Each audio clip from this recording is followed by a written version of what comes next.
Hi, welcome to NDE TV. I'm Peggy Robinson. Today's guest is Barbara Harris Whitfield, and I am so happy to have her as a guest. She's like my role model.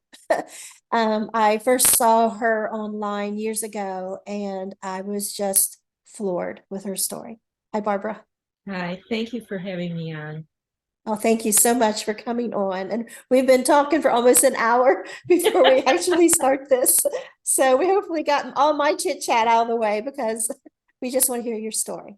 And I just love to tell my story. And I have to start off by saying when I'm in the middle of telling it, I'm back there.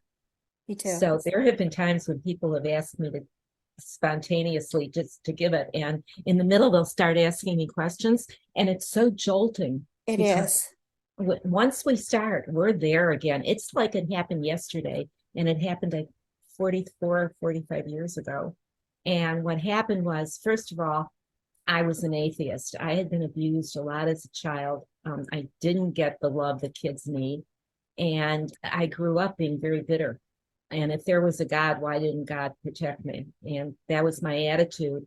And at 32 years old, I was pushed into a swimming pool without realizing it was going to happen. And my foot hooked on the side of the pool, and I went down like a whiplash in my lower back. And for the next 2 years, I had conservative care, which back then was a lot of Valium as a muscle relaxant. And I was in the hospital 4 times for traction. And the fourth time they did a spinal, I forget the name of it, but they went in with needles under x-ray and they burned nerves in my spine to see if that would stop the pain. And it didn't. So they put me in a full body cast. And I lived like that for a month. They wanted to see if the body cast would stop the movement of my spine, if the pain would go away, and it did. So at a month, they took me back into the hospital and they did a spinal fusion. And then I was going to live in that body cast for 6 months. And it's a good thing they had me in it for a month before because it taught me how to survive in a full body cast. And by the time I went back into that body cast, I weighed 82 pounds and the cast weighed 30 pounds. So I didn't move around much for 6 months, which Ray Moody, by the way, had said was really good because my life review was so profound that the body cast was like a butterfly before it becomes a butterfly. I had 6 months to just feel and keep imagining what had happened to me so that I could process it. And what happened to me was I woke up after 5.5 hours of surgery and I was in a striker frame circle bed, which is a very weird way to wake up in a hospital. It's like two big chrome hoops and there was a stretcher suspended in the hoops. And then 3 times a day, they would put pillows over me on the stretcher and another stretcher. And then they would rotate me up and over onto my tummy. And that was to drain my lungs and air out my back so I wouldn't get bed sores. And that's the way I lived for a month in the hospital. And about 2 days after surgery, I started to die. And I remember opening my eyes and seeing this huge belly. And at first I thought, am I in labor again? Because I had this terrible pain from the belly swelling that was pulling open my incisions. And people started running in and hanging bottles and bags and everything all over me. And there was a lot of screaming as they were doing this. And I just remember screaming, let me alone, let me die. Because it was such a painful 2 years. Anyway, and the next thing I knew, I was out in the hall. It was the middle of the night. And I looked up and down the hall and the lights were dim and nobody was there. And I thought, well, if they catch me out of the bed, I'm going to get into trouble. So I started to move back into the room and I was looking directly into the PA speaker. I mean, my nose was up looking into the PA speaker. And I knew when I came in that the PA speaker was up near the ceiling. And I had them keeping the door closed to my room because that speaker was too loud for me. Anyway, I moved back into the room and I looked down into the circle bed and there she was. It wasn't me. Me was up near the ceiling and very calm, just really peaceful. And when I looked at her, I started to laugh because they had put tape around my nose to hold a tube in my throat. And I just hung out with her for a few minutes. I had no problem with this at all. because I felt good for the first time in 2 years. And then I started moving away from her. And as I was moving away from her into this darkness, I was watching the darkness churning. There was like energy in the darkness, and it was pulling light out. And later on, one of my friends who was Catholic helped me to understand that that's the way the Holy Spirit works. It takes, it goes into the darkness and moves it around, and then light comes out. And that's our process too for humans. I mean, we have to go into our own darkness sometimes and pull out the light. Anyway, and as I thought about that, my grandmother was there, and she had been dead for 14 years, and I had never once thought of her existing beyond her death. But she was there, and she put her arms around me, and she just pulled me into her lush warmth. I mean, my grandmother had a huge bosom, and when she would hug me, it was like everything was all right. And we re-experienced the 19 years we were together on the planet, and it was beautiful. And I wasn't just experiencing it from my memories, I was her too. And I mean, we did some really fun stuff together, and we did some painful stuff together. I remember one time, I was the one, I was maybe 5, who stayed with her when she had to have all her teeth pulled. I mean, back then, you lost your teeth in your 50s. Anyway, and I can still feel when we were walking back from the dentist, that burden of her weight pressing on me. And I just loved her so much. It was okay. Anyway, and then there were happy times, like when she would teach me how to cook. And I can still smell what was cooking. Anyway, and then we got to the 19 years and she died, and I started moving away from her. But there was like this transmission in my heart that she would always be there waiting for me. And then I was back, and I started telling the staff, now this was 1975. I started telling the staff that I had left the bed, and they just said, no, no, no, honey, you hallucinated. And when I would get upset because they wouldn't believe me, they would sedate me. So I learned very quickly not to talk about it to anybody. I do have one brother-in-law who said that when he came to visit me, I told him. Anyway, and then it happened a week later. I was still in the circle bed. I wasn't on any drugs at this point. I wanted to stop the drugs because I wanted to clear my head so I would know what was real and what was a hallucination. Anyway, when it happened the second time, I left my body, and I just thought, oh, I don't want to be her anymore. She was laying face down, crying hysterically because the door was closed and the button had fallen away from the circle bed, so I couldn't call anybody. So I started calling, and then I started screaming. And it just seemed to take forever, and I got hysterical. And that's when I left my body. And I looked out into space, and way out in the darkness, I saw it was like a bubble. And in that bubble was me at about a year old, face down in my crib, crying just as hard as the 32-year-old me over there. And I looked back and forth about 3 times. And then all of a sudden, I just relaxed and let go. This was just too much. And I'm just going to give in to whatever's going on. And as I did that, this amazing, amazing energy wrapped itself around me and pulled into me. And it was like this energy was in every cell of my soul. And together we went to the baby, and the baby all of a sudden was in a cloud, 1,000 more bubbles. And in each bubble was another event in my life. And we started bobbing through the bubbles. And at the same time, it felt like it was having a linear sequence of 32 years. And I was watching my life again. And I realized I was watching it through this energy's eyes, and I could feel it through this energy's heart. So I was just expanding into this, whatever it was. And at the time, I couldn't use the word God. Years later, when I saw the movie Star Wars and they talked about the Force, I said, okay, that's what was with me. The Force was with me. And then eventually I could call it God when all the synchronicities were happening. But anyway, as we bobbed through the bubbles together, I could hear myself saying, no wonder, no wonder, no wonder you are the way you are. look what was done as a child. I didn't get any of the love that kids need. Now I had 3 kids and I love those kids passionately, and I still do. But I could see how I was starved for love and I was being abused. So I had no trust in anything other than the fact that I just felt this child felt so forlorn. And every time I would let myself feel that forlorn in the life review, this energy would hold me tighter. And it was such a remarkable experience. And it seemed to take 32 years. I mean, I was out for 32 years, but I was able to check my records later, and they think I was out for anywhere from 20 minutes to an hour. They were never quite sure. But anyway, by the time I came back, I was a totally different person because now I understood why I was the way I was. And, I put up a pretty good, Charlie would call it a looking good family.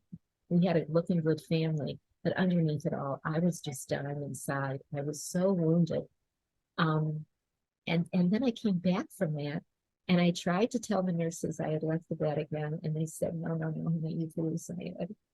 And I was put in the body cast. I was transferred home. I was in my bedroom for 6 months, but I convinced my brother to drive me to a psychiatrist. And I saw him 6 times before I told him what I just told you. And he told me I was depressed. And he wrote me a prescription for antidepressants, which I never took.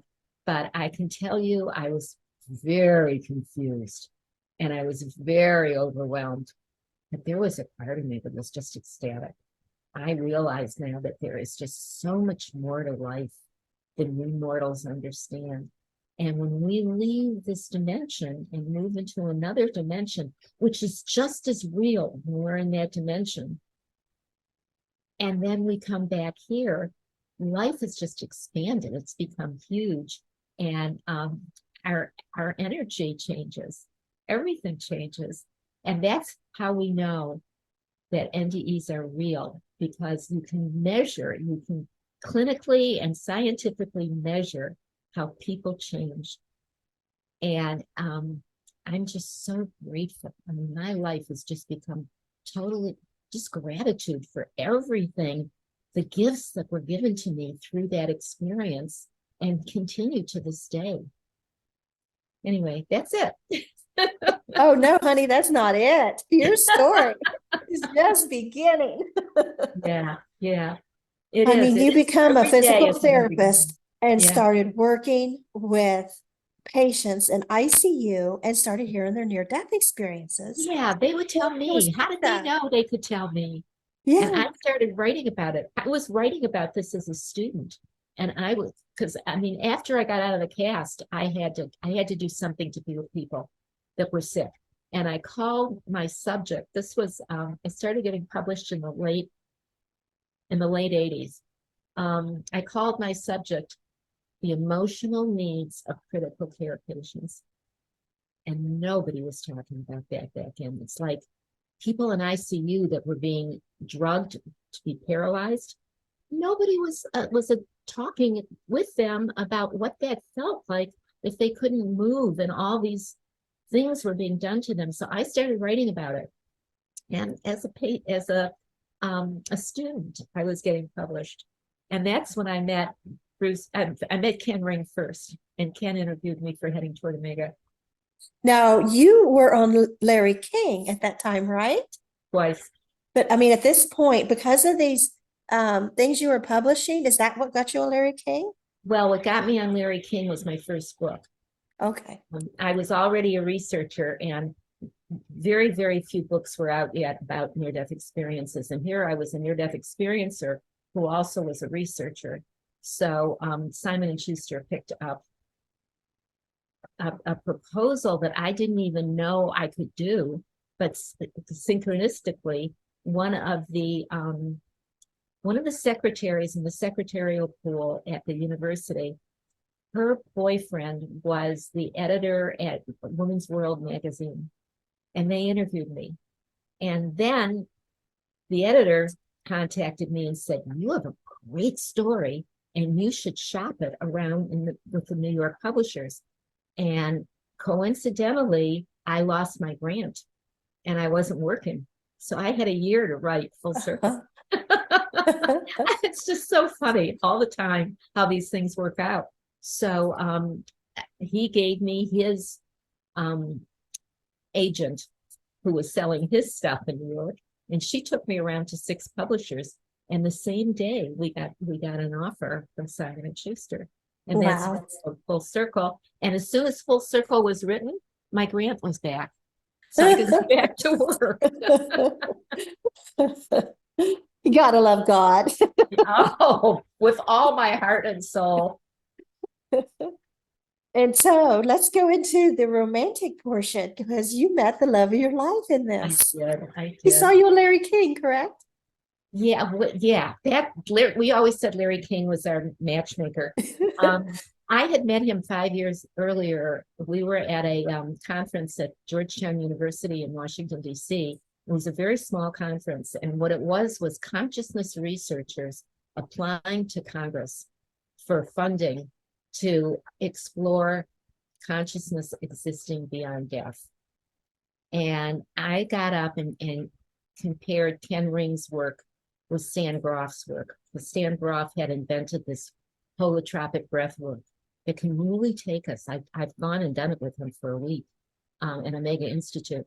It takes us into the same alternate reality as a near-death experience, but it's more controlled, so it's safer. And it's actually, you can take people through these experiences without coming close to death. So anyway, I was comparing the 2 men's work to the whole group, and Charlie Whitfield was there. And he walked right up to me after and introduced himself. And 5 years went by.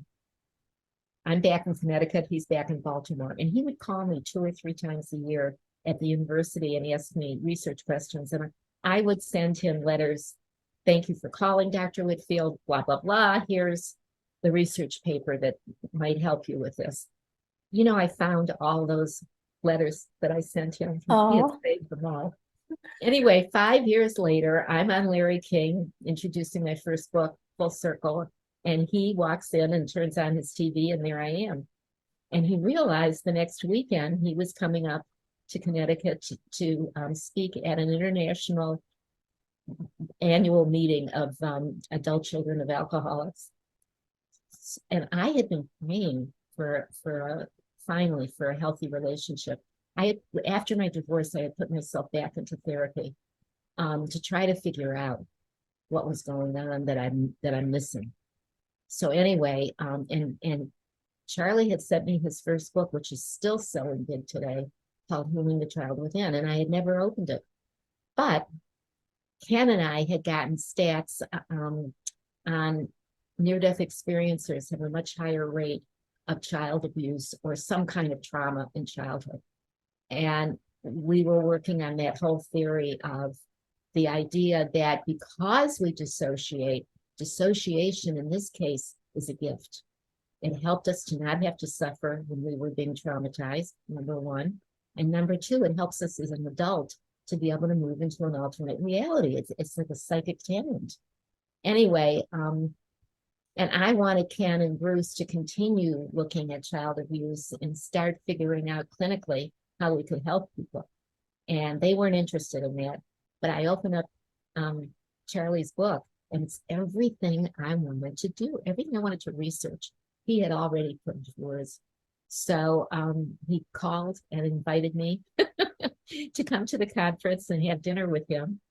And I told him I couldn't because I had a patient who was getting chemo all week, but I would meet him for lunch on Saturday.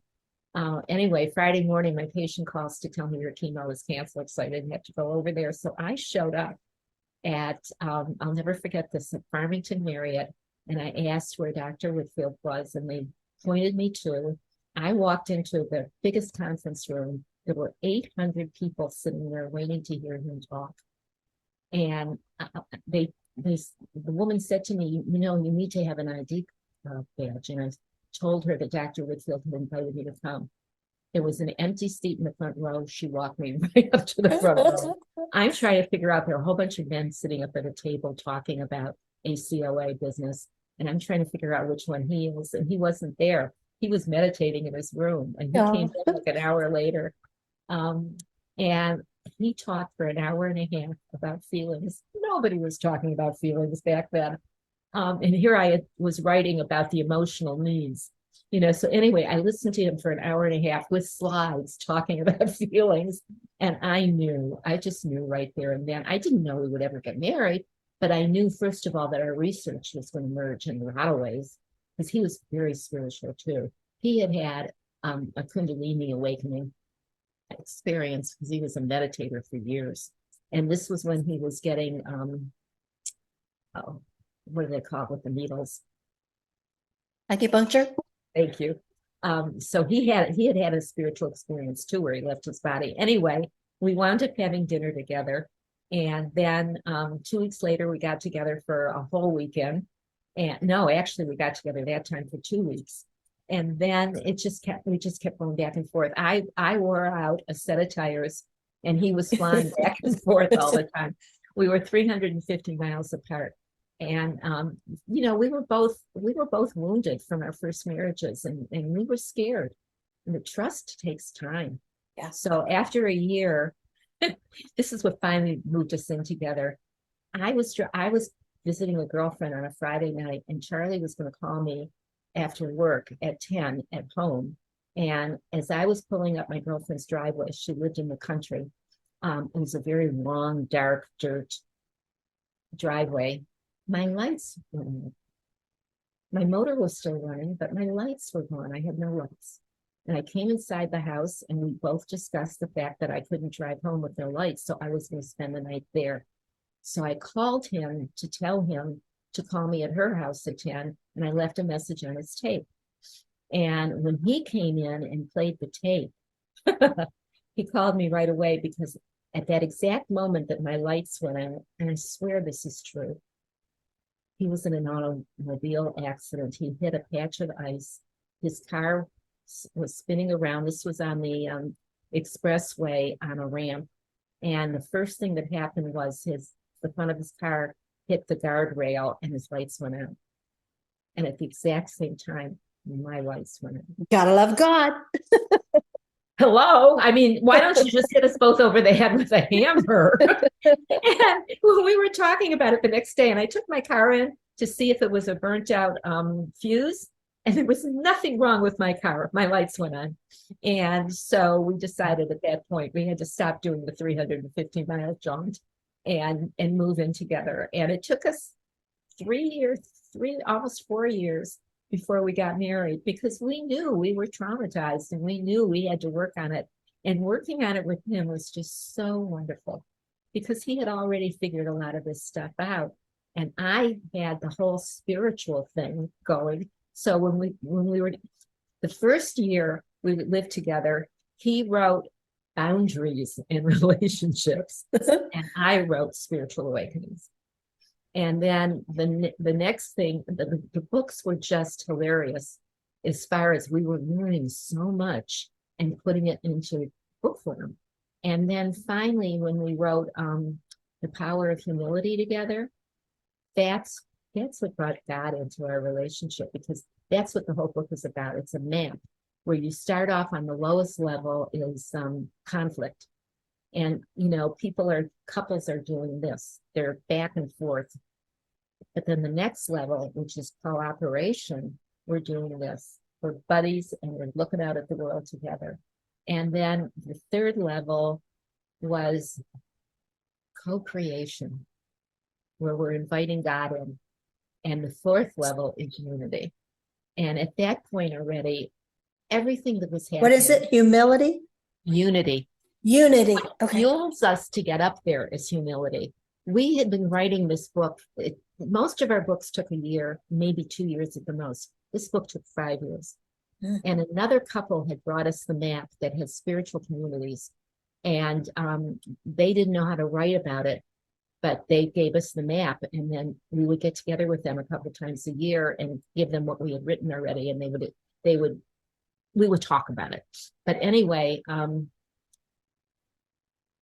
was going to make a point about them bringing it to us. It was like the greatest gift in the world. for us to have a one-page map of 4 triangles moving from conflict all the way up to unity. And that's when all these mystical things kept happening together. Oh, I know what I was going to say. Let me just get a tissue. Okay. Is that where the stages come in? I was reading about that. Those are the stages of healing. No, this is something different. Okay.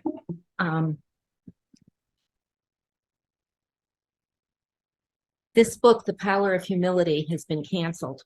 It is such a remarkably self-empowering book, and the wellness company has picked it up. They're going to publish it. Oh, But good. what I was going to say is the first couple of years, Jyoti and Russ, that's the other couple, they kept saying to Charlie and me, what moves us up? What kind of energy is moving us from conflict to co-commitment, to co-creation, to unity? And Charlie just looked at us one day and said, it's the power of humility. And that became the name of the book. And what was so much fun for me, looking back on it, was when the book was almost finished, Charlie said, we're missing a chapter. We have to do a chapter on the traits of humility. And that became the second chapter in the book. And there were 2 traits that I just couldn't get. And the first one was being nobody special. What do you mean being nobody special? I've worked my whole life to cure myself, to heal myself from all these flaws. And I'm moving towards being special. And finally, one day, Charlie just looked at me and said, for the next hour, try being nobody special. So for the next hour, I just erased that from me. And I couldn't believe how much better I felt. I mean, it was like Pressure's off. Next, all the pressure was off and I could just be. And the other one was don't know. What do you mean don't know? I've spent my whole life studying. What do you mean don't know? And Charlie again said, just take an hour and don't know. And just see how much better you'll feel. Well, I could not believe how much more energy I had if I'm not holding on to all this information that I've been gathering for years and years. So anyway, that book just shifted us so much into a whole different. And that's when we started writing about dimensions, because we all came into the 3rd dimension. We're in the 3rd dimension, but Charlie and I truly believe that we're moving up now. Those of us that are not, I won't use this word because it's politically loaded, but those of us that trust God and have humility, we're moving into the 4th dimension. And the 4th, and in our last book, Dragon Energy, the Dragon Energy book, we've got these dimensions drawn out so you can see in the before there's a dimension, all there is light, all there is God. And then it moves from the 1st dimension, 2nd, and here we are in the 3rd, and we're moving into the 4th, which is like the altar to the 5th dimension. And when it was just Charlie and me, and we were writing or we were doing something creative, we knew we were in the 5th dimension because God was just saturating that dimension with us. People talk about channeling when they're bringing forth spirit. That's what it felt like, except when you trust God, when God is doing it, not some entity that's 35,000 years old. It's the 5th dimension. And we were drawing these dimensions and writing this book, Dragon Energy, which I think I knew when we were doing it, it was our final book. And what we did was we just summarized everything from all our other books and put them under one cover. And the reason why we loved using the term dragon energy was because you can call it Holy Spirit, you can call it Kundalini, you can call it Ruach HaKodesh, which is the Hebrew. There's many, many different names for the spiritual energy, but it's still God. It's still all one energy. So we thought dragon energy had a whole different, like, let's stop being separate and let's just call it what it is. I love that. Yeah. And the reason why we went for dragon, there are myths from the beginning of time. We go to Dragon Con every year. We are real Dragon Con nuts. What's 90,000 that? people. Dragon Con is a con, like a Comic Con. You don't know Comic Cons. Never heard of any of this, no. Okay. In Atlanta, Georgia, every Labor Day weekend for 4 days, 90,000 people move into 5 hotels in the area, and we celebrate the dragon myth. And there's artists and there's people in costumes, and everybody, it's a party for 5 days. But in that party, there's a lot that we learn about the dragon. The dragon was one of the first myths that humans have had thousands and thousands of years ago. They talked about the dragon, and what we think it was, we'll never be sure, is that the dinosaurs became this mystical thing for cavemen, and they became the dragon story. And the dragon story has evolved in every culture since the beginning of the time. And in the Eastern dragon is the Holy Spirit. It's the energy behind creativity. The Western dragon in Europe and Western cultures is the ego. You got to slay the dragon. So we just took that whole myth and brought it in for a self-help book on how to invite this energy in and work with it. And that's where the dimensions came in. And if anybody goes to my website, barbara-whitfield.com, if you go to the articles section, because we did a lot of op-eds, we've listed all the op-eds, and in some of the op-eds, especially the ones that say dragon in the name, are these dimensions. And it was thrilling for me to see how before there were dimensions, it was only light. But then when you go through all the dimensions and you get to the 5th dimension, the light is back, because God is joining us in that dimension. And I'm sorry, I'm confused. How does that deal with dragons? I'm not getting it. We're using the myth. We're being playful. It's like using a fairy tale. Okay. Okay. Instead of saying Holy Spirit, which is Christian, or Ruach HaKodesh, which is Jewish, or Kundalini, which is Eastern religions, we're using something that's very neutral. Okay. Okay. Brand names get in the way and it separates us. It does. It does. But that 4th level of unity, we embrace everything. Everything is part of who we are. As all those books you mentioned, are they on that website, the Barbara Whitfield? Yes. Okay, good. Okay. I don't know if Spiritual Awakenings, which is all my research with Bruce, with Charlie's work added in. That one is out of print, but Wellness Company has picked it up, and I'm not sure when it's going to be released, but it's certainly worth the wait. Okay. If you've had an experience.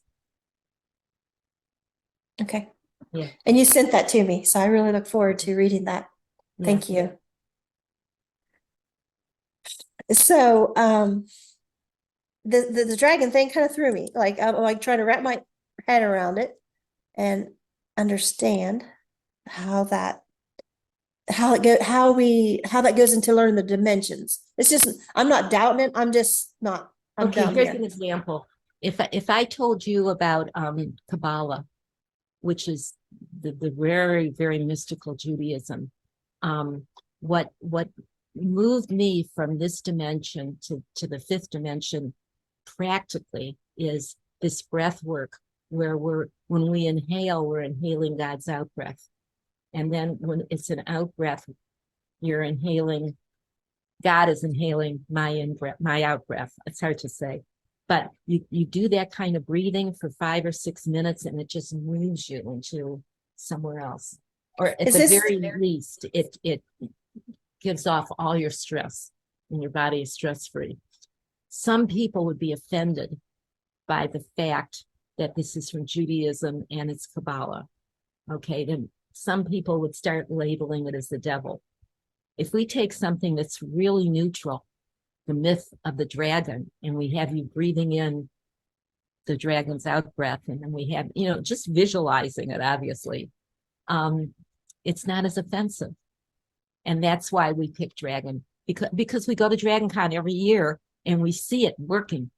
Some of the people, especially from Spain, they celebrate the dragon 2-3 times a year, where people, like 6 people will be in this costume that's huge, going through the village. I've seen all the slides. I'm hoping to be able to go to Spain and see this live, where these people are acting out the dragon and blessing the city with the dragon energy. And there's some fireworks going off and everybody's singing. We caught it. And we thought this is neutral because it's not a religion. It's a myth.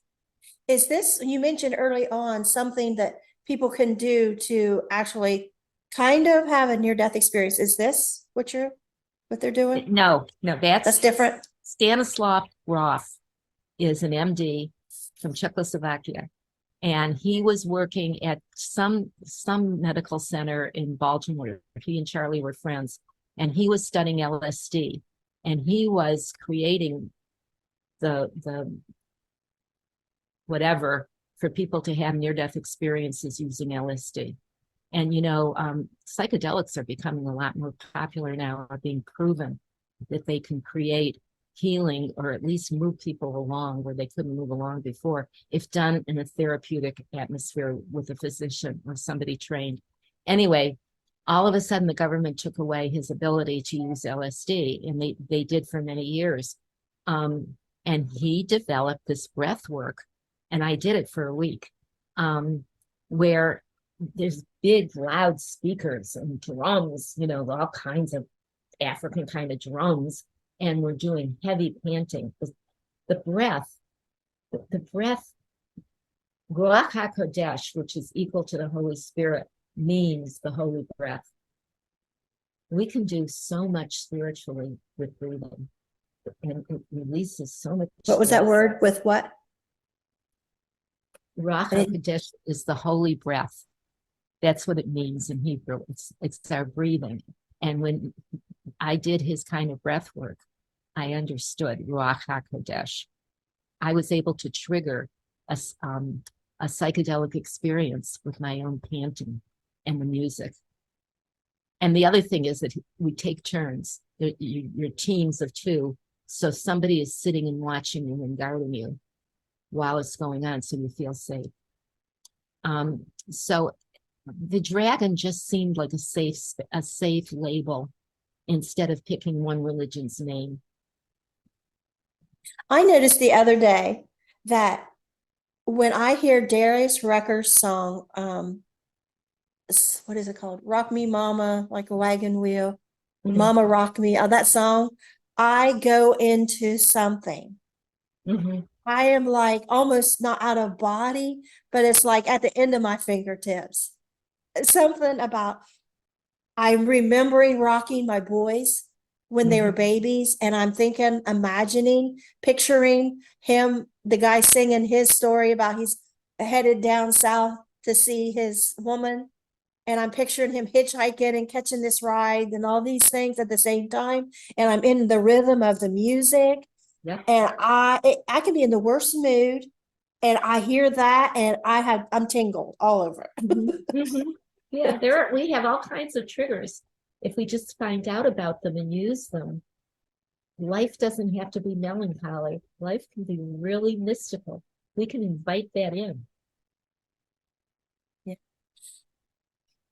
And I was thinking this morning that if NASA, I was watching a rocket go off, and I was thinking, if NASA would study near-death experience, they wouldn't have to build these big, expensive rockets.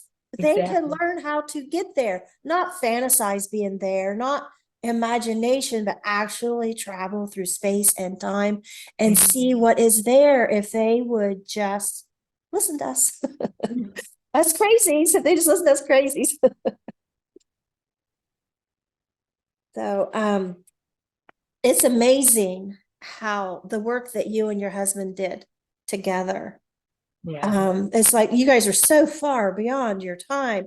I mean, I was listening to a year ago, he was interviewed, Thinking Out Loud, Jeffrey Mishlove. Yeah. And I was listening to it while I was doing dishes, and I thought, how far ahead at your time you and your husband were. And all the conclusions that I hear you talking about is what I have personally come to. without the science, without hearing it, without researching it and studying it, just my personal conclusions because of my own NDEs and spiritual experiences, OBEs and things, conclusions I have come to, because we can't go to a university and study these things.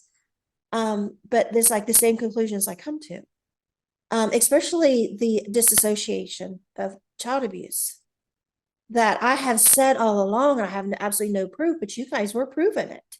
That when we have a trauma and suddenly we're out of our body, and if I have said, in my podcast before, talked about when I was 16 kidnapped and raped, and suddenly I'm out in space looking down at Earth. And that was real. It was not a fantasy. I could feel the wind in my hair. It was like being at the beach. That beautiful warm breeze was just comforting me. And I was suspended. And I had my clothes on and I was safe. And I didn't experience none of that. And, I know psychiatry, I know now that they say that's disassociation. I'm like, You what? need a drug. A drug is going to balance out the chemistry in your brain, which has never been proven. And Charlie was talking about that in the 80s, that none of these drugs have been, this whole serotonin thing is a fantasy. And I'm going to jump in here and just say that in the 80s, he knew what you're talking about now. And he knew that there were stages of recovery. And he wrote and taught about stages of recovery. There's that stage 0 where, let's say, people are either addicted to something to numb their pain. They have a reason for being addicted. They're in pain all the time, and they're not getting help from medicine because medicine doesn't know what to do. So they're either addicted or they have a terrible disease. Usually they're diseases where their immune system has attacked them, autoimmune diseases, and other maladies, including dangerous behaviors and early death. He could see all of that, and he could see that in alcoholic families. And one of his families, I think it was the father, stopped drinking, and everybody started getting better. And the father was going to AA. So Charlie went to AA, and he watched what was going on. And he realized the camaraderie, I can't even say it right now. Thank you. Is what helps them to be able to stop drinking. And he brought an AA meeting to the university, and all first-year medical students and residents had to sit in on the AA meeting to understand what AA was doing that modern medicine wasn't doing. And so he started having these group meetings for people that were adult children of alcoholics and other things, like my mother was a drug addict. So he started doing group therapy with them. And instead of using the usual psych, whatever, he did what he called adult child work. And then he called it healing the inner child, or healing the child within. And I did group therapy with him. I was a co-leader for 28 years. And I can't tell you how much it healed me. And watching other people, the joy of watching people figuring out what they need to heal, not what we tell them they need to heal, but what they need to heal. So his stages of recovery, stage 0 is when you haven't addressed what's going on. You haven't addressed an autoimmune disease, or you haven't addressed an addiction. And as long as you don't address it, medicine can help you to partially heal, but something else is going to come along. Because his theory is that our abuse or neglect or trauma from childhood was never metabolized and released. And it's holding down our immune system. It's not allowing our immune system to get healthy. So stage 1 is addressing that stage 0, whatever it is. And that takes, he's estimated, anywhere from a year to 3 years to heal that, or to at least get it under control. And then you can move up to stage 2, which is his form of group therapy, which I'm going to be teaching to therapists. And in that, the person isn't a patient anymore. They're in the driver's seat in the group. And what we learn in group therapy is that we learn compassion for somebody else in the group, for all of the group. That's part of trusting, is the compassion that comes up, because we're really kind, sweet people, most of us. And so as we learn compassion for the other people in the group, we realize that we're the same. We're not any different than them. And we can start having compassion for ourselves. So that's stage 2. And then stage 3, which I loved, we had a couple of stage 3 groups, is making meaning. I had to have the kind of abuse I had as a child, or I would have never understood Charlie's work and been able to work with him and write about it. That's stage 3. We're making meaning out of what happened to us. And that's so releasing. So anyway, that was in the 80s. And then in the 90s, without even having a plan, we moved to Atlanta. Had nothing in front of us as far as work went, but we started teaching A Course in Miracles at one of the Unity churches, and that filled up our caseload. All these people that came to learn more about A Course in Miracles came to us for therapy.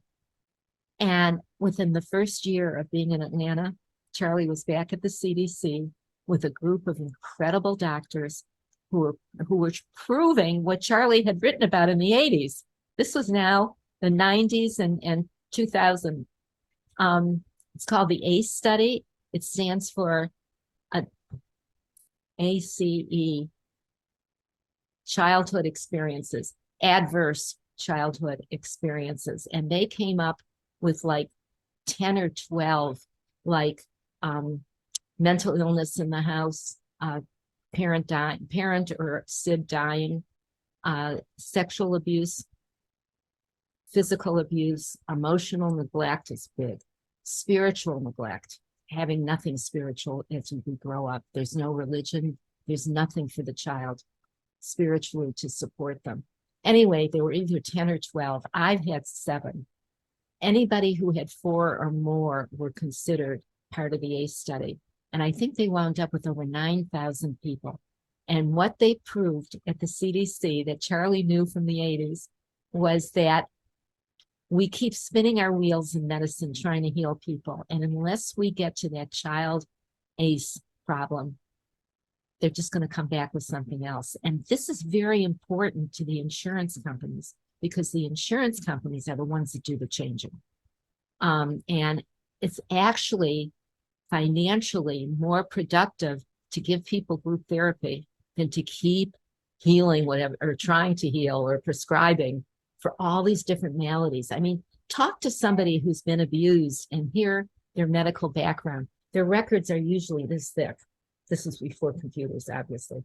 And nobody ever knows what it is. I mean, I can't tell you how many times I went to the doctor with some kind of pain and they could never figure out what it was. It was my childhood haunting me from my pain.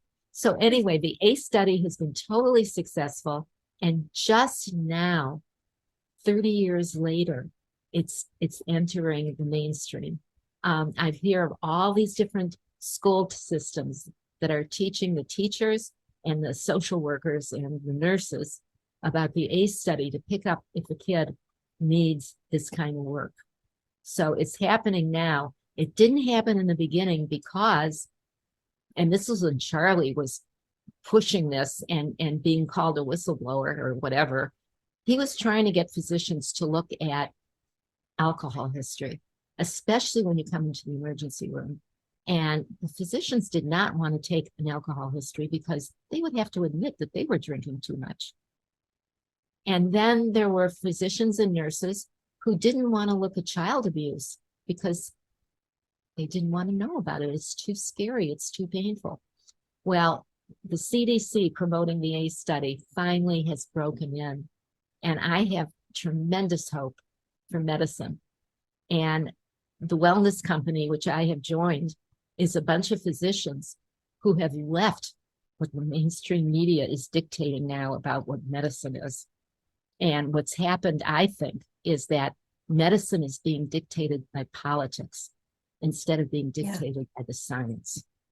And that's what we're in the middle of. And it's really an exciting time to be alive. Well, that is fascinating that you are a part of that. Yeah. And I'm so excited to be part of it. And I can just see how my life moved to get me here. It's fascinating. I would love to see a movie about you. From your childhood to your NDE to your, breakup of your marriage to becoming in your career and where it led to your husband and all that you guys have done. I would just love to see a movie about it. I would too. And I have that feeling that it's somewhere down the road. There was one couple that have Emmys, Carol and Bruce Hart, who have Emmys for Sesame Street. And she did Free to Be You and Me with Marlo Thomas, and she has an Emmy from that. And then they've done a couple movies about people's lives, and they picked up on us. And we were working with them. And they both had cancer, and his cancer came back and he died. And that was the end of, but they could see the beauty of the story. Yeah. Yeah. I mean, there's romance. The story I'm referring to is called Victim to Survivor and Thriver. I had a girlfriend, it's her story really, because she was sexually abused. She was incested as a child a lot by her father, and so was her sister. And I changed her name. I changed all the names when I wrote the book, but she died of a tubular pregnancy. And she had said everywhere. She died of a tubular pregnancy? Yeah. Everywhere. That's what my second NDE was. Okay. Well, she died because they went to Florida to get away and heal from the miscarriage. And there was a second baby, and she bled to death because the hospital, the emergency room they went to, didn't pick up on it. And it was so haunting me that I wrote this story for myself to just put it into a computer and put it away. And then I think it was about 10 years later, we published it. And Carol and Bruce Hart picked up on it. And they said, this needs to be a movie. People need to know her story. So that was how that happened.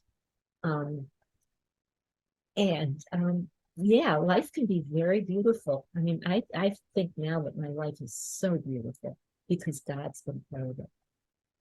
And then you lost your husband last year. Yeah.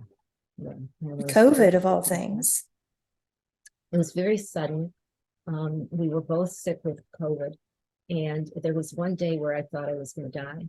And then I started getting better and started noticing him because I was coming out of it. And I found him on the floor, and I said to him, Charlie, what are you doing on the floor? And he said, I'm on the floor? I mean, he couldn't comprehend where his body was in space. So I did his oxygen saturation, and he was in the low 80s. The COVID had attacked his lungs, and his lungs looked like Swiss cheese on x-rays. And he had a good death. I was with him. My son snuck me into ICU. Nobody was allowed in the hospitals back then. And I got into ICU and I held him, and I told him it was okay, that he could go be with God, that I would be okay. And he died. He flatlined within 60 seconds.